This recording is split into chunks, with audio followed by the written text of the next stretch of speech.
exploring the events that shaped our world. This is Talking History.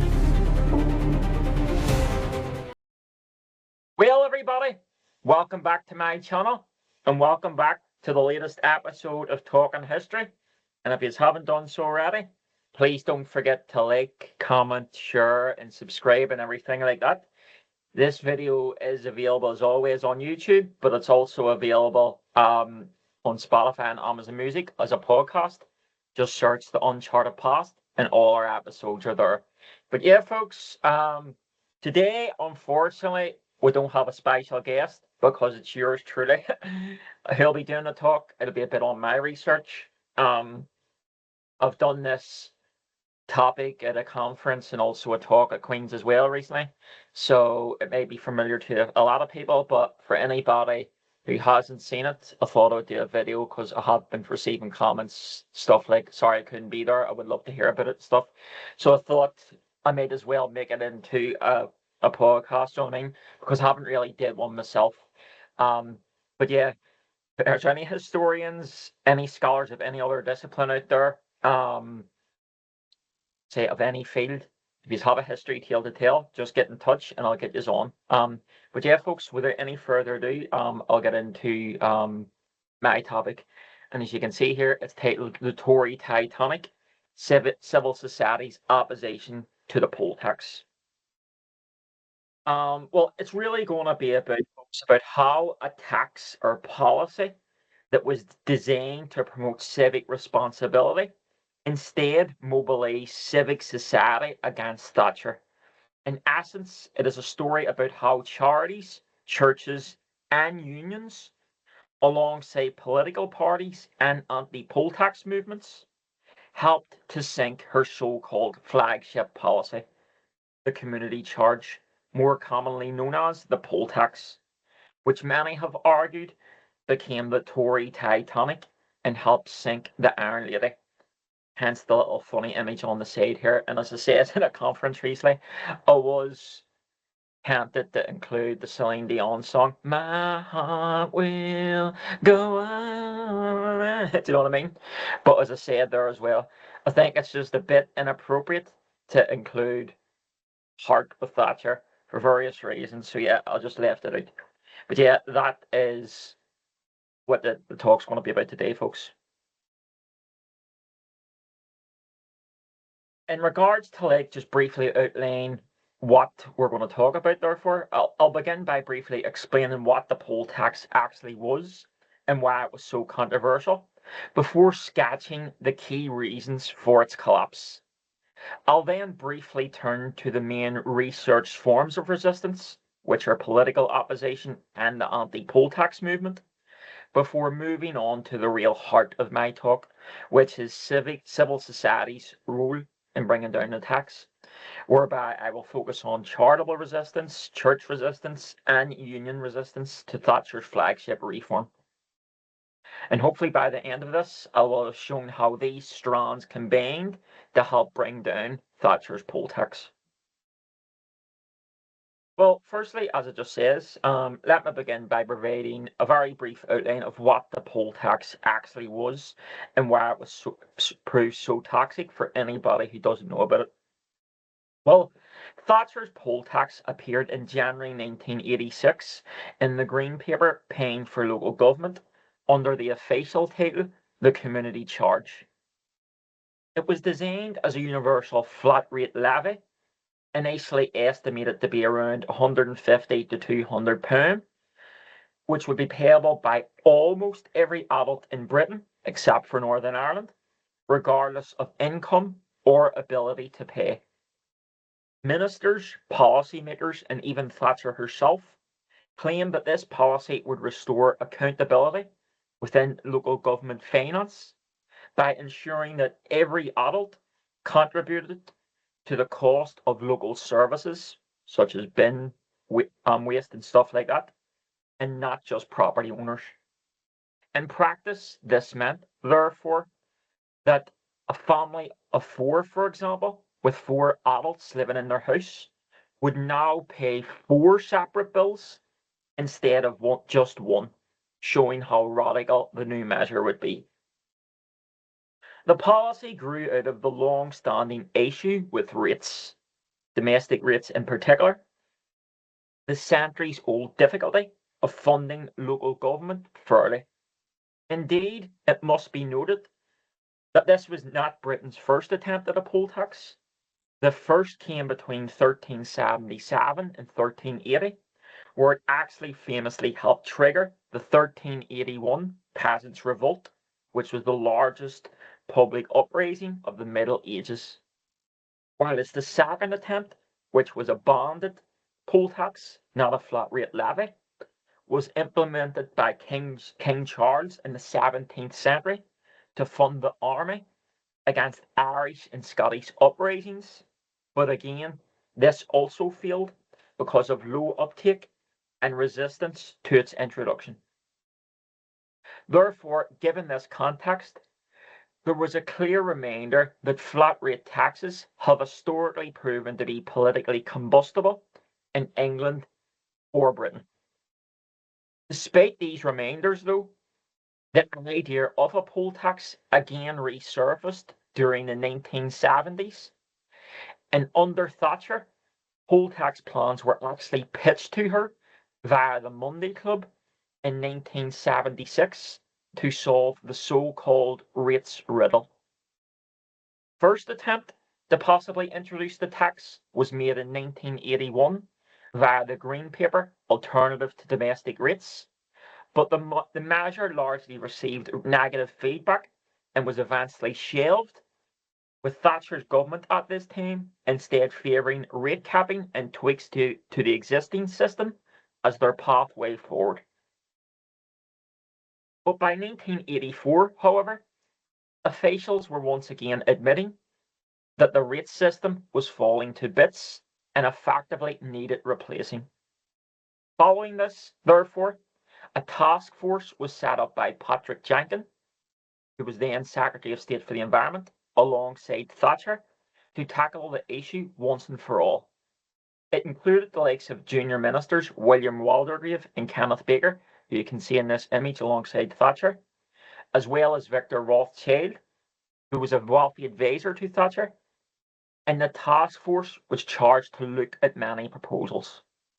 Rothschild, for example, put forward his own proposal, named Operation Gyandranorth, which sought to replace domestic rates with a local tax containing two elements.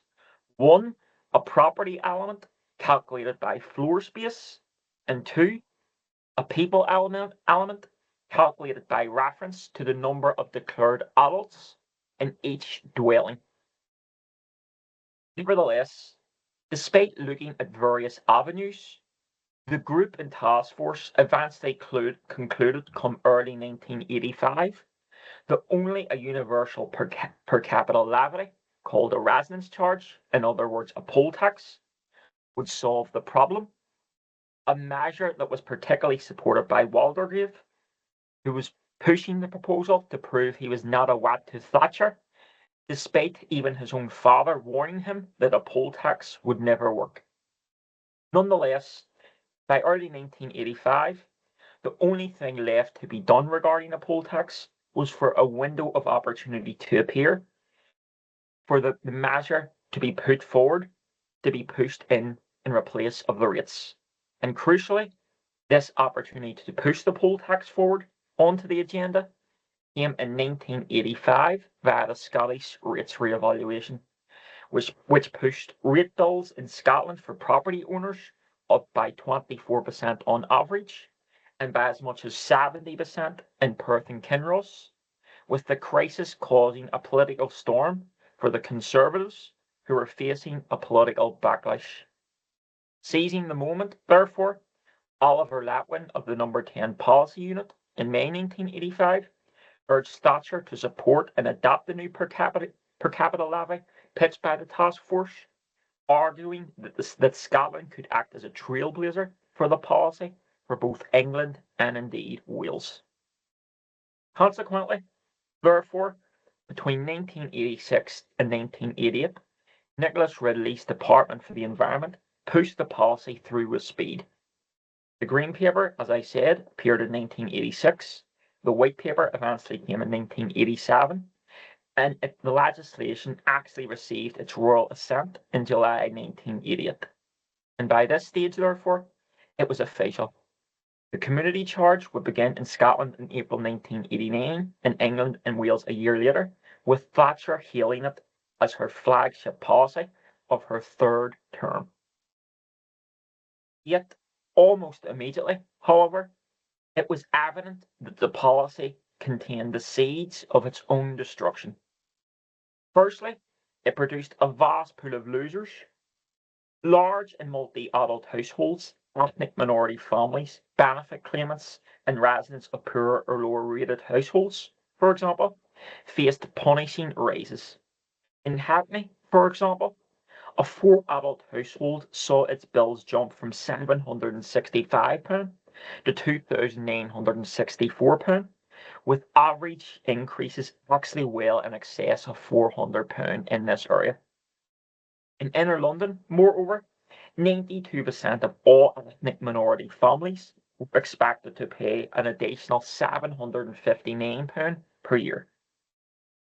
Whilst even in conservative heartlands, there was individuals who were hit very hard, with a 1989 General Office survey finding that 73% of households in key conservative marginal areas would be worse off under the community charge.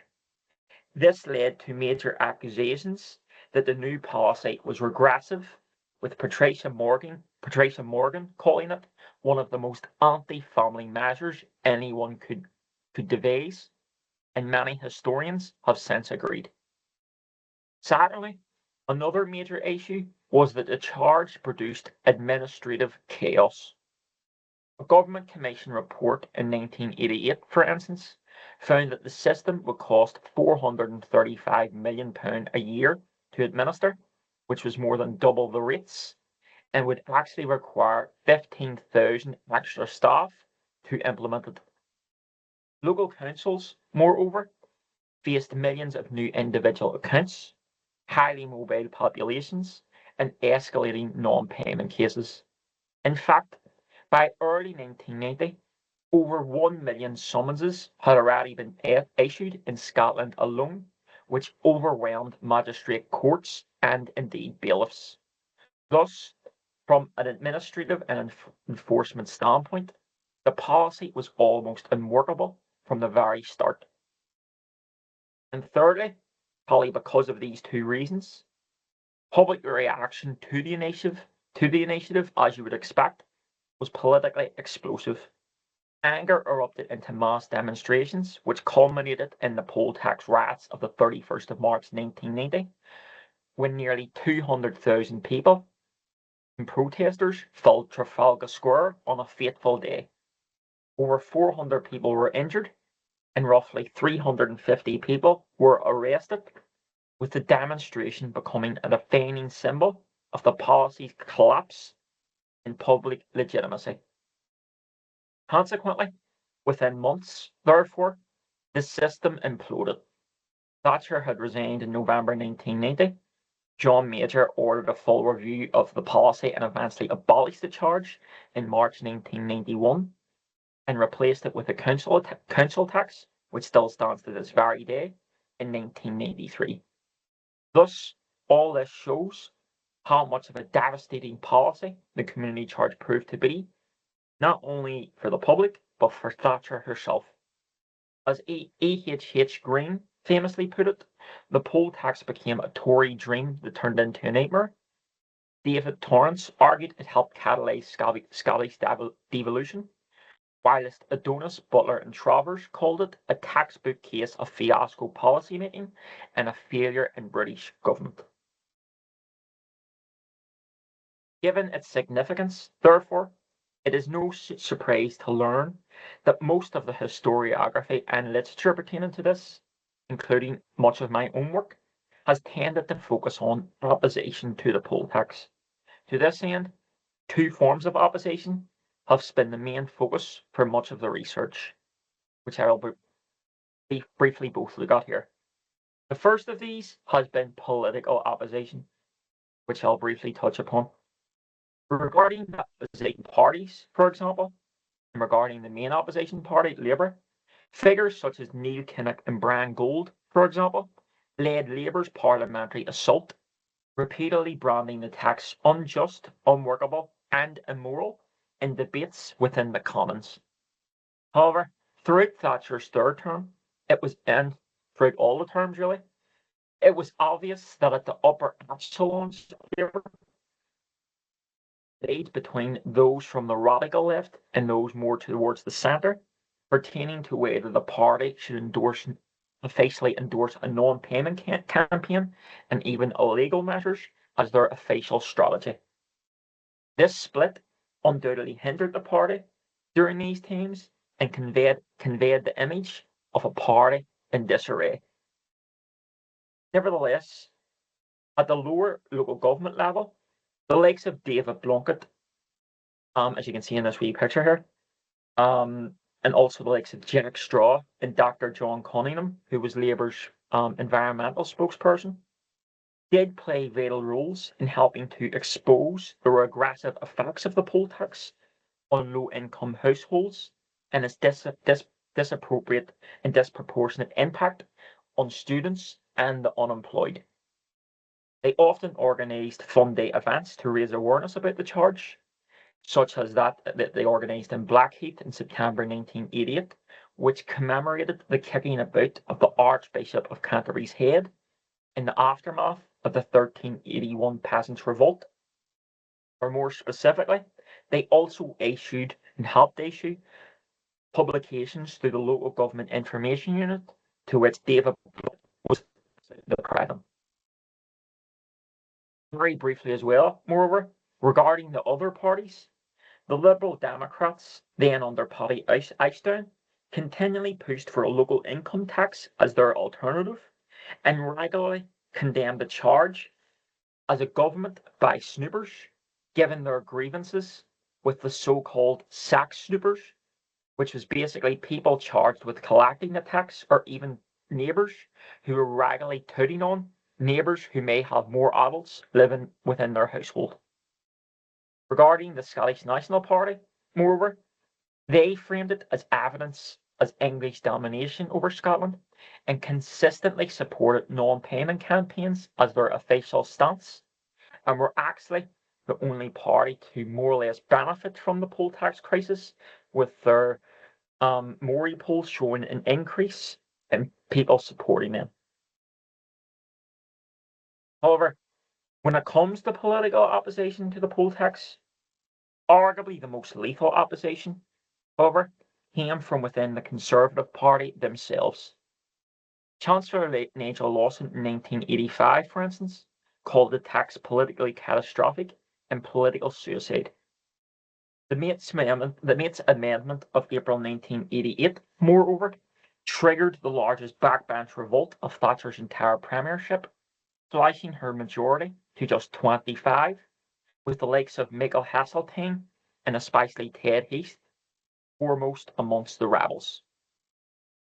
Whilst also the later controversy surrounding the charges safety net, which came in 1989, whereby low-spending Conservative or Tory shires were expected to subsidise high-spending Labour areas, provoked utter chaos within the party, and was memorably described by Rhodes Bryson as political cyanide for the Conservatives, given that this crisis would potentially alienate a lot of Conservative shires.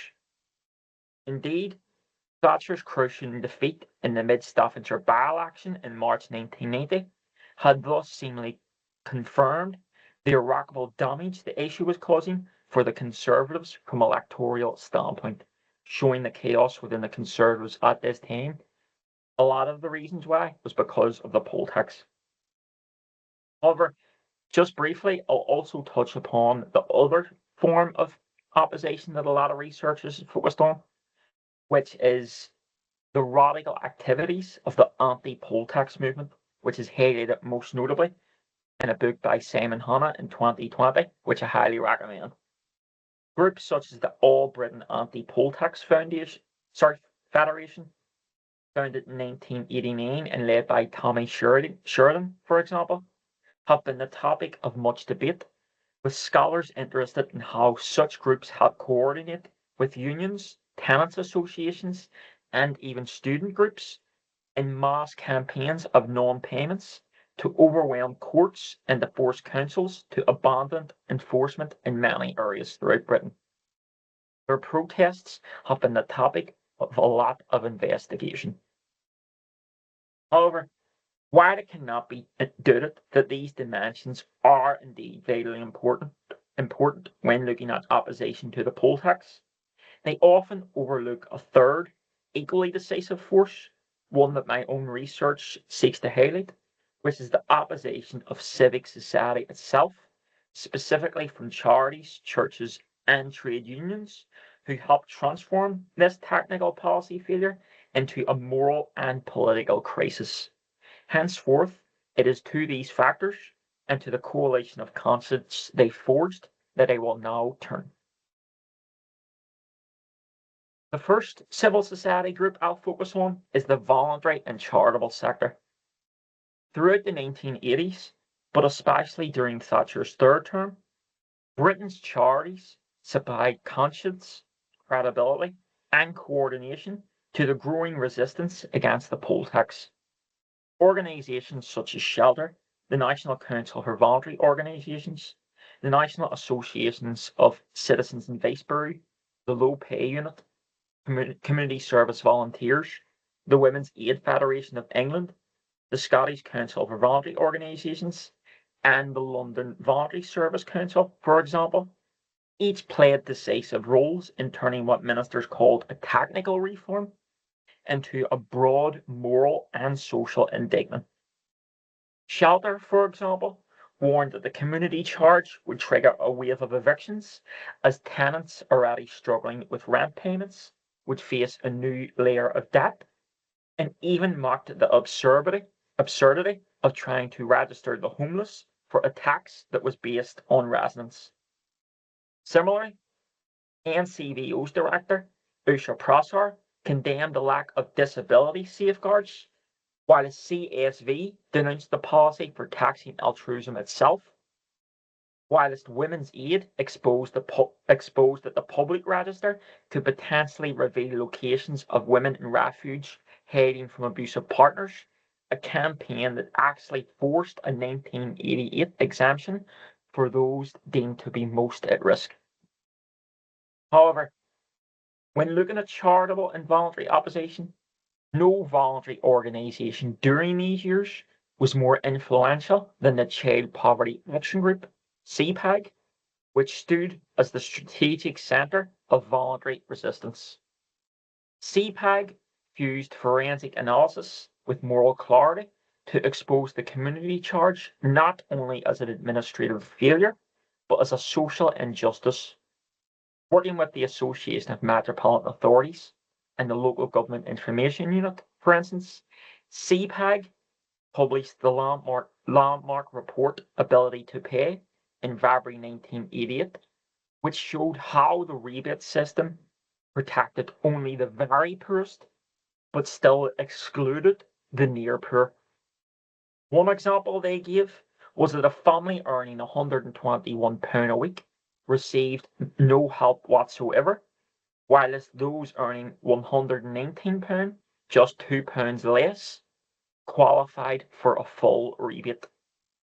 In later pamphlets, such as Counting the Cost in 1990, moreover, they also attacked the 20% minimum payment rule, showing how in high charge areas like Hackney, even the poorest still owed £138 each.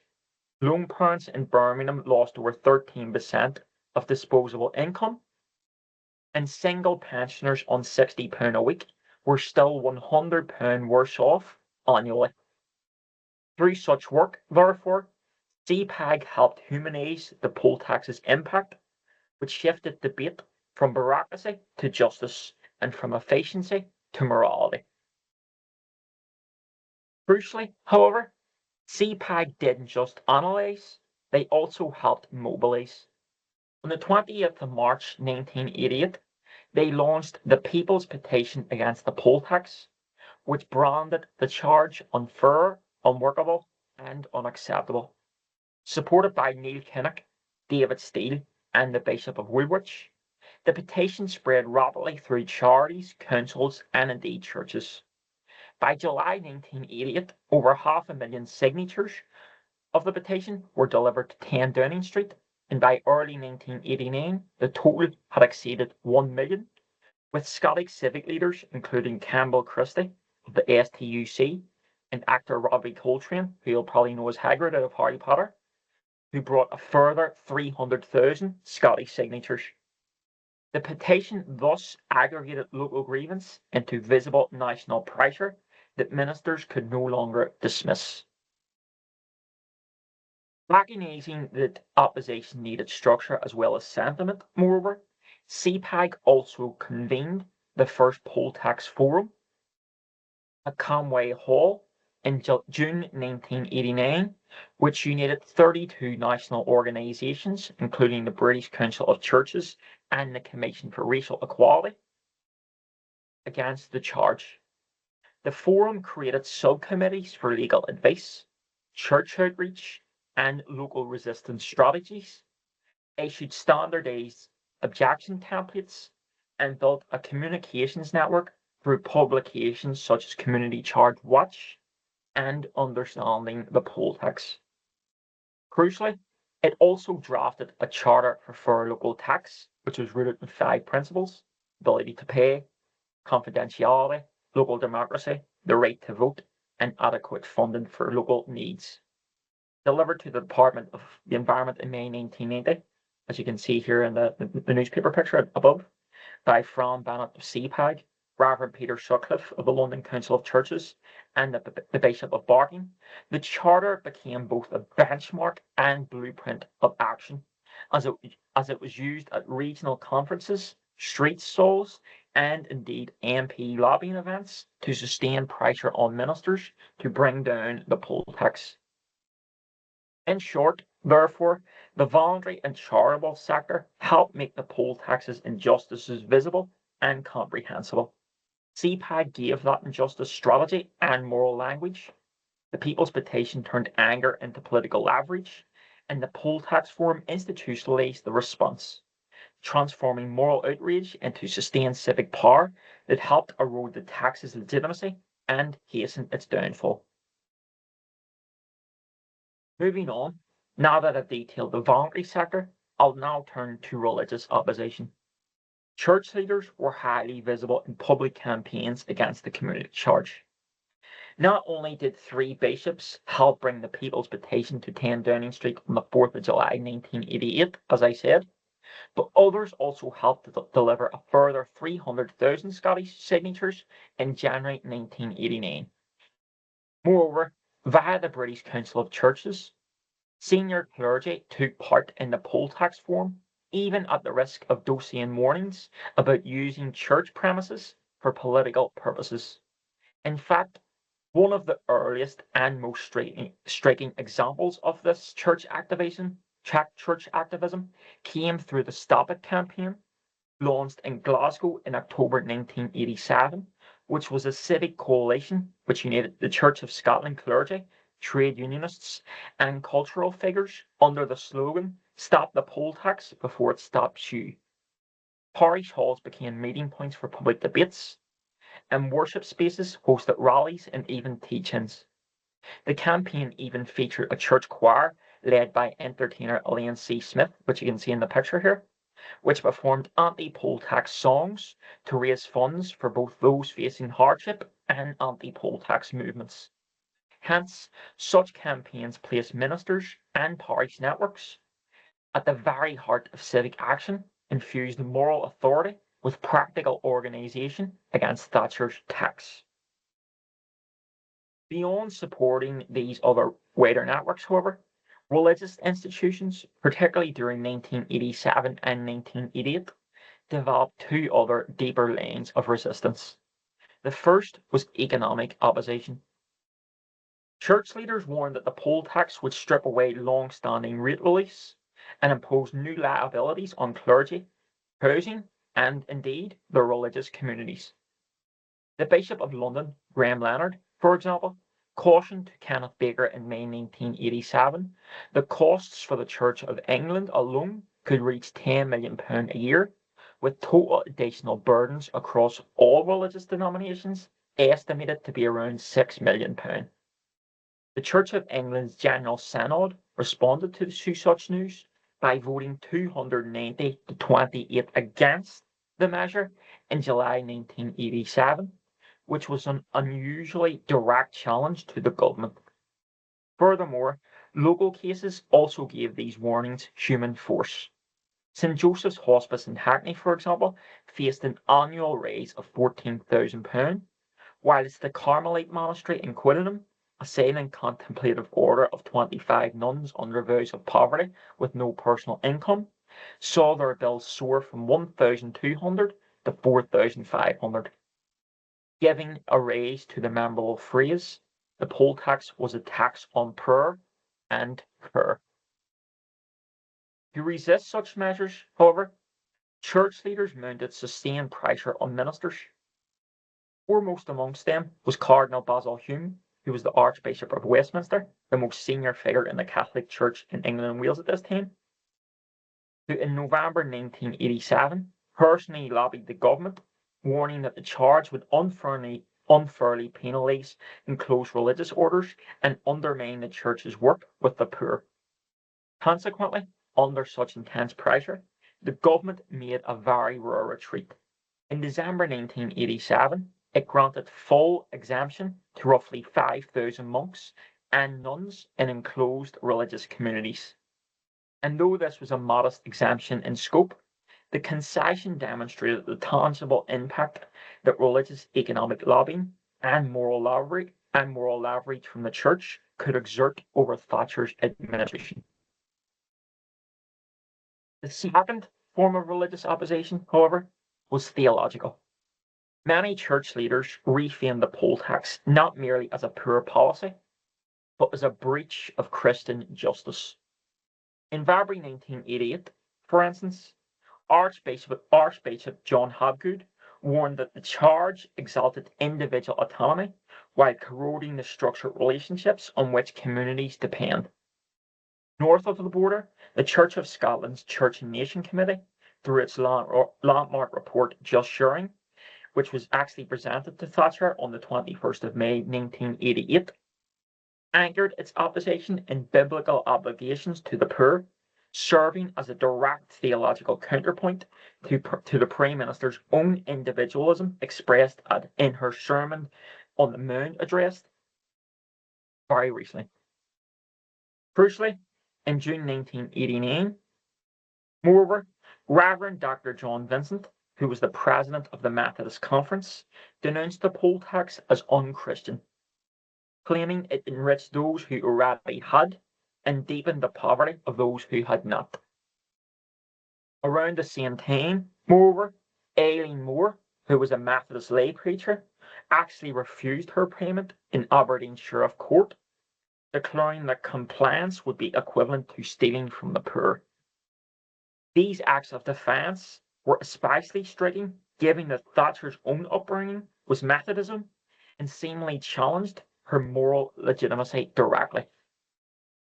Taken together, therefore, these theological condemnations, alongside the Church's public campaigning and economic lobbying events, demonstrate the central role of Britain's religious institutions in the downfall of the poll tax.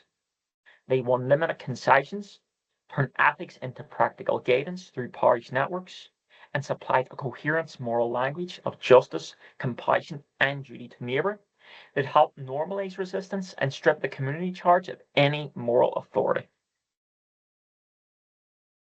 To finish, however, I'll have to turn to union opposition against the poll tax, because across Britain, the Labour movement played a crucial role in transforming criticism of the community charge into coordinated action.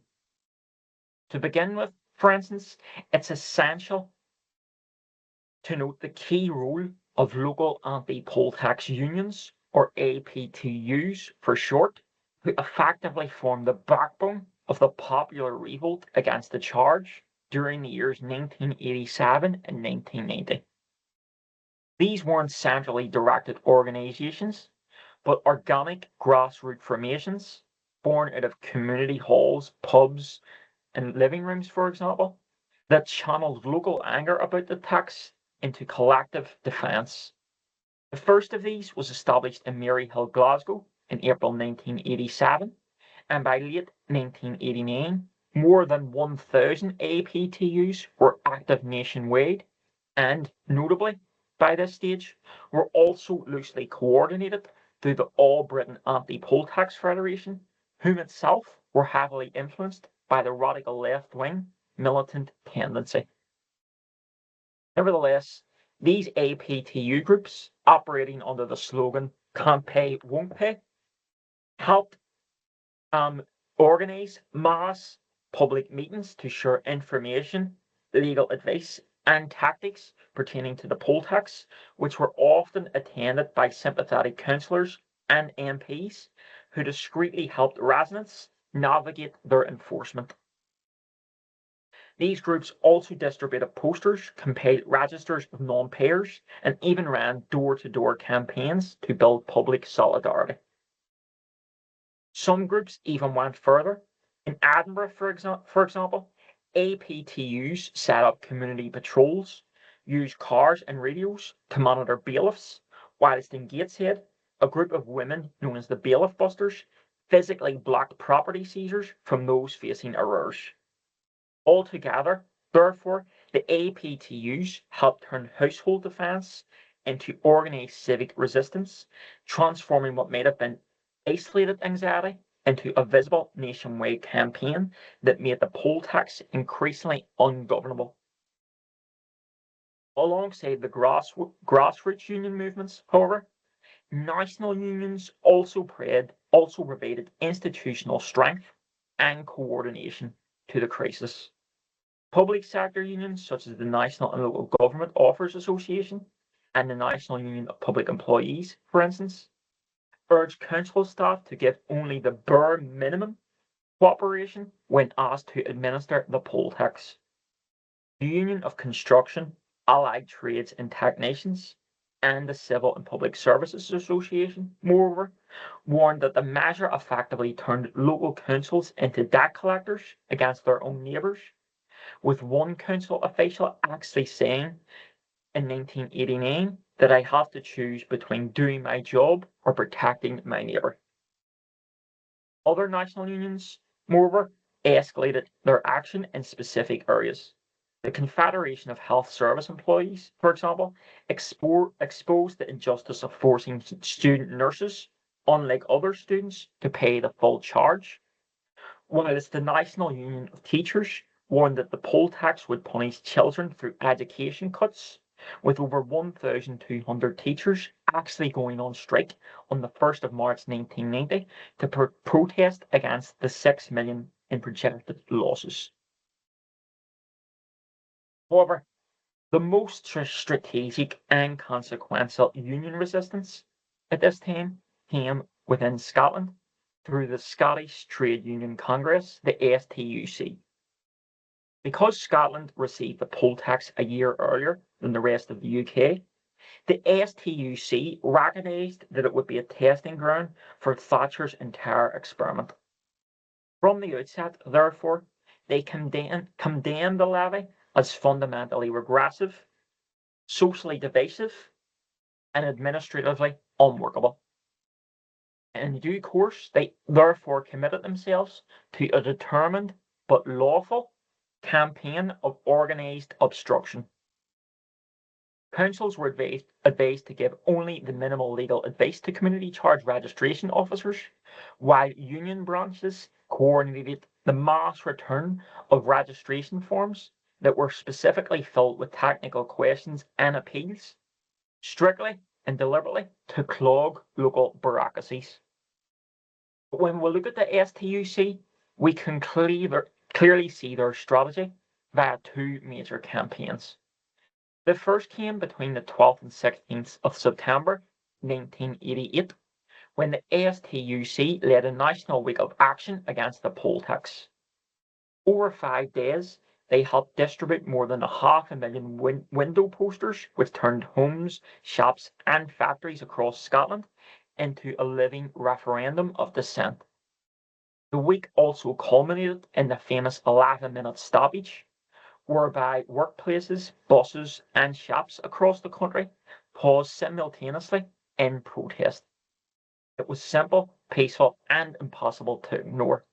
For 11 minutes, the machinery of everyday life had stopped, dramatising the idea that if ordinary people withdrew their cooperation for the poll tax, the tax could not function. The second key moment, however, came on the weekend of the 1st of April 1989, the day the poll tax officially came into force within Scotland. Anticipating this date's symbolic weight, the ASTUC called a nationwide day of action in Edinburgh, whereby 30,000 people marched through the city in a disciplined yet impassioned demonstration.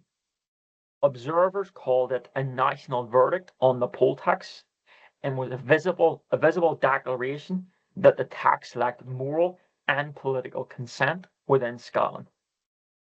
That same weekend, moreover, the ASTUC helped organise Rock Against the Poll Tax in Edinburgh's Usher Hall, which was a sold-out benefit concert, featuring acts like Deacon Blue, Hue and Cry, and Wet Wet Wet. The event raised funds for anti-poll tax campaigns and reframed the issue as a generational and moral struggle rather than just a technical matter of local government finance. As Ricky Ross of Deacon Blue, as you can see in the picture here, told the audience in attendance, this is the most important issue facing Scots people today.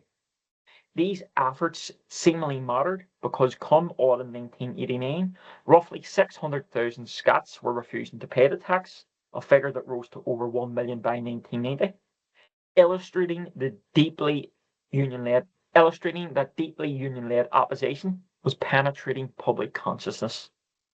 Furthermore, many groups, especially student formations, eventually began imitating the concerts put on by the ASTUC by putting on their own Rock Against the Poll Tax, especially at campuses, whilst many theatres also soon became platforms of defiance, with Scotland's radical Wildcat Theatre Company in 1989, for example, launching Harmony Row, which was a Peter Arno Mullen musical that toured community halls for 2 months, blending humour and song to voice working class anger against the poll tax. Whilst furthermore, the following year, Patrick Poir's farce Revolting Peasants opened at the Theatre Royal in Stratford East, just weeks after a major Noonan protest, echoing Dario Fo's Can't Play Won't Pay, and ridiculed Labour caution, Tory authoritarianism, and bureaucratic absurdity, and turned opposition to the community charge into accessible populist theatre. So therefore, in summary, if charities provided the evidence and churches supplied the moral language, then I would argue that it was the unions that helped to provide the organisational muscle to the anti-poll tax movement. They transformed analysis into action, turned workplaces and cultural venues into engines of resistance, and ensured that opposition to the poll tax was not just principled, but collective, coordinated, and impossible to ignore. So therefore, bringing everything together, what I hope I have shown today is that the downfall of the poll tax cannot be explained by Westminster drama or mass protest alone. These factors undoubtedly mattered, but another real engine of resistance against the community charge was the coalition of Civic Society that had mobilised across Britain. The voluntary sector helped expose the tax's human costs. The churches supplied the moral and theological language that framed the measure as unjust, whilst the unions turned critique into disciplined collective action that helped make the tax unworkable in practice. Together, therefore, these factors formed a kind of civic counter-revolution, for they helped transform administrative failure into political crisis, and political crisis into public verdict. Consequently, the community charge did not simply collapse, it was driven out by the organised power of Britain's civic institutions in tandem with the opposition from political and more radical anti-poll tax forces. So there you go, folks. That's my talk on Civic Society's opposition to the poll tax. I hope you very much enjoyed it. But as I say, whatever discipline you may be, whether it be history, poetry, literature, science, psychology, sociology, politics, etc., etc., if you have a history story to tell from whatever area or from whatever domain, so whether it be political history, social history, ancient history, etc., etc., I would love to hear your story. And I'll happily get you on and to talk about it. So yeah, just get in touch with me if you have any questions. And once again, thanks very much for watching my series and talking history. And if you haven't done so already, please don't forget to like, comment, and subscribe. I'll see you all soon, folks. Thanks very much.